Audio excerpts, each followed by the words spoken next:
Welcome to Seneschal, and today we have the big faction focus from Games Workshop for the upcoming chapter-approved Beta Codex. So we'll go over the Acts of Faith, stratagems, relic, warlord traits, and of course penitent engines. And I'll roll in the stratagem from the Vigilus Weekender as well, since I didn't cover that in a separate video. So let's get right to it with all the exciting information. First, we'll go over probably the single biggest change to Sisters of Battle, the new Acts of Faith system. No longer the one act of faith on a 2-up and more based on Celestine or Magifiers. We're going to points that can be spent for acts of faith, and these points are generated based on the number of models that you include in your army with the acts of faith special rule. The caveat to the acts of faith is that they appear to have a variable test value that you must roll equal to or higher than in order to activate. They also appear to take place in the standard turn phase rather than an alternate pseudo phase at the beginning of the turn. The example they give is the Passion, attacking twice in a fight phase. We must succeed on a roll of a 5+ for it to work, though they say these are modified by Dialogus and Simulacrum Imperialis, returning to the name it had in 7th edition rather than a Magifier.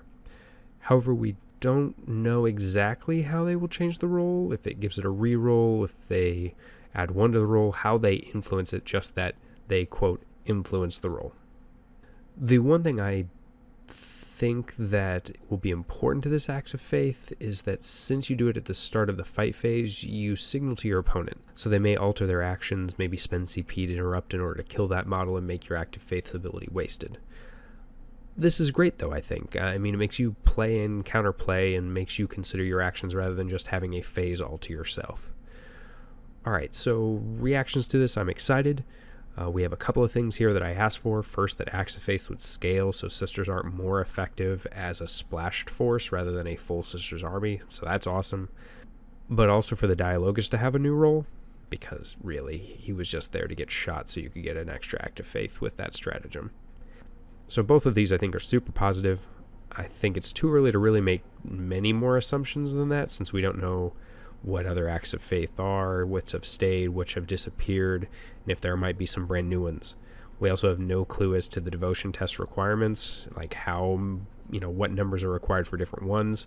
That being said, I think this is an exciting mechanic that gives a Sisters player the ability to use some hopefully flexible abilities to make the most of the rule in a number of different situations, no matter how they build their Sisters battle force. Next, we have the Order Convictions. We already saw the Order of the Bloody Rose with the additional strength and attack characteristic. Now we have a glimpse into 2 more, and they are very, very different. First, we have the Valorous Heart, who have an army-wide 6-up Feel No Pain named Stoic Endurance.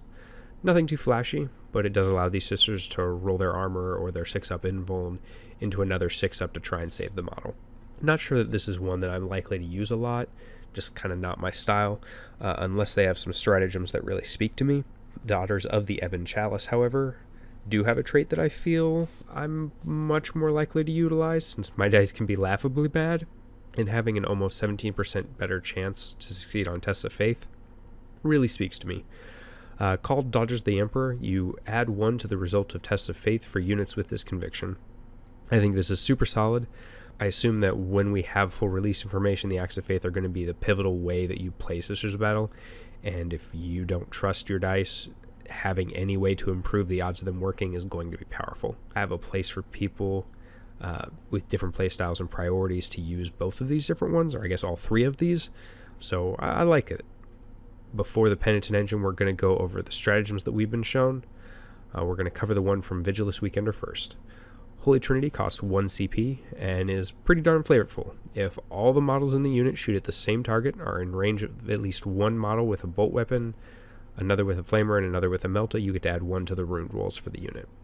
I do wish it was a little more lenient so that, say, a model with a combi flamer could count if it shot both profiles, but as it specifically says that separate models for each weapon type, no such luck. Now, this is actually borrowed from a hilariously bad APOC formation from days past, and while this is pretty corner case and restrictive compared to, say, Veterans of the Long War, it's infinitely better than that old formation special rule.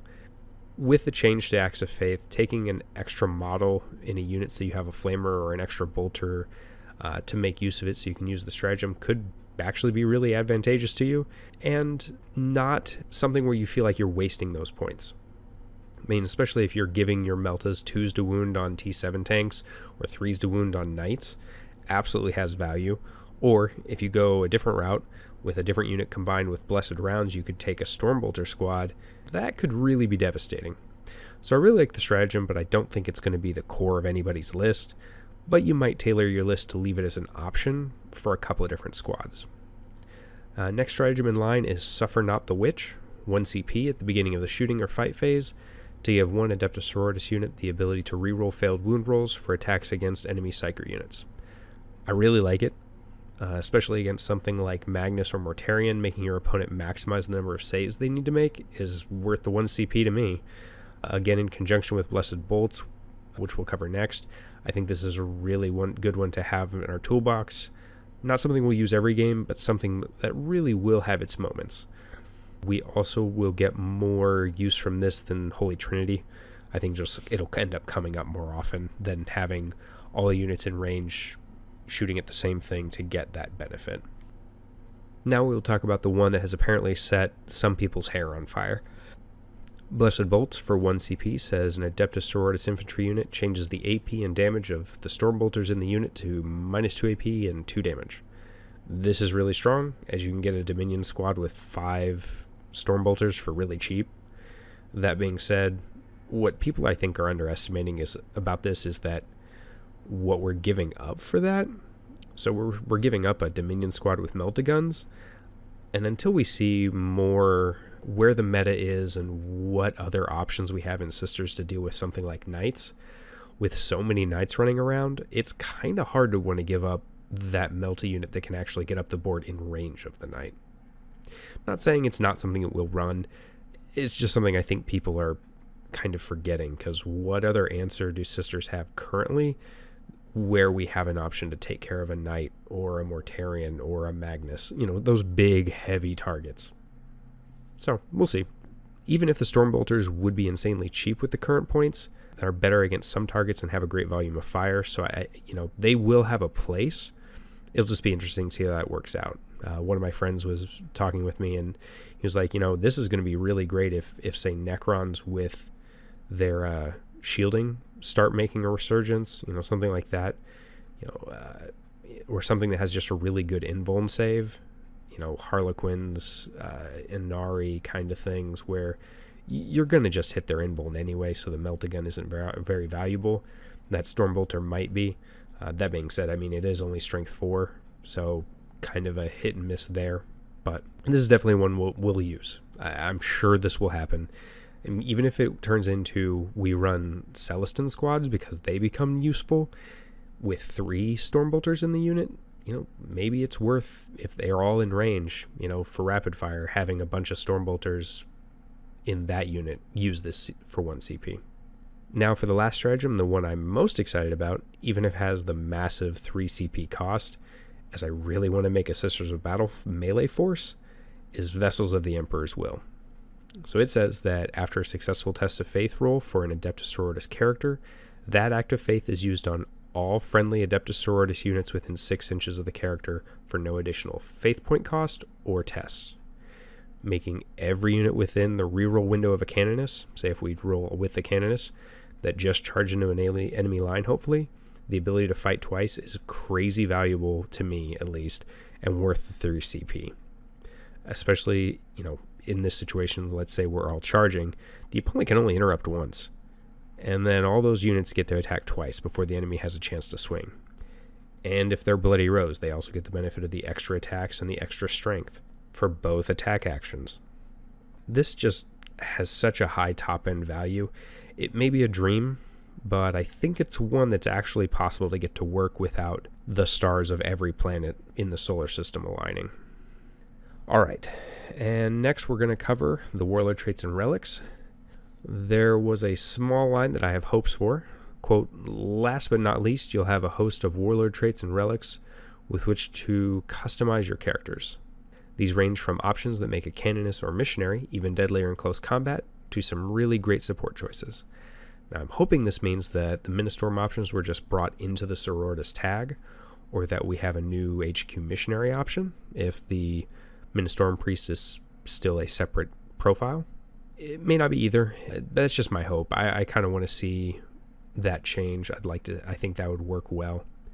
First, we have the Relic, the Book of St. Lucius, which increases the range of the bearer's aura abilities by 3 inches, which they combined with the Indomitable Belief Warlord trait, which was effectively Celestine's special rule to improve the Shield of Faith to a 5-up, although it's worded slightly differently, so there's an outside chance of Celestine retaining her rule and making it possible to get a 4-up invulnerable bubble, though I'd be shocked if that still worked or was worded the same way.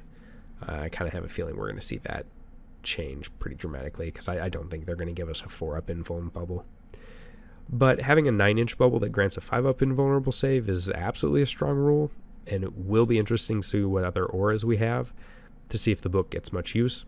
I think both of these have some value, although without knowing what other options there are to compare them to, I would say far too early to call if they're going to get common use.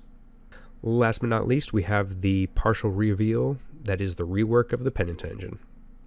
I actually had a conversation with someone last week about how I would be shocked if the Penitent engine got a rule like this, so count myself as proven wrong. It retains Zealot, so it still rerolls failed hit rolls when it charges or is charged, or heroically intervenes, but yeah.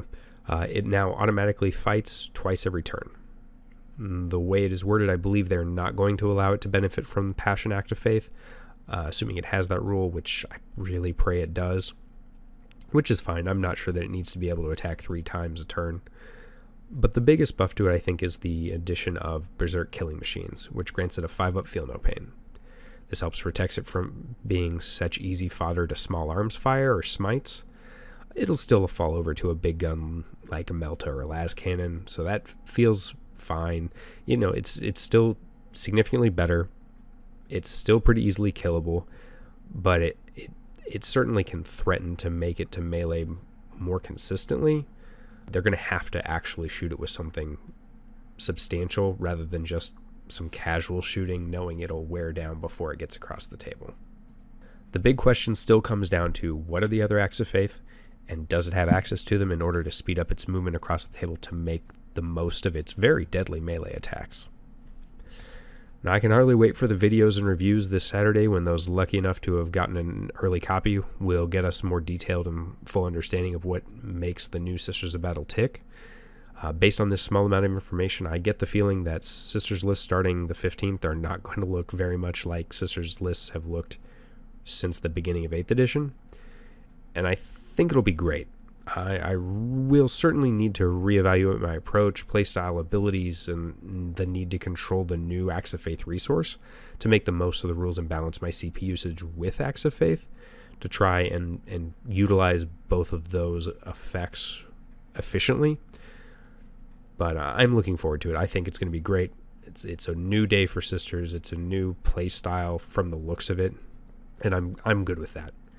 Let me know what you think. If you saw anything in this reveal that I missed, have fun wargaming. I look forward to learning the new Sisters of Battle over the coming weeks and months with you all. And Ave Imperator.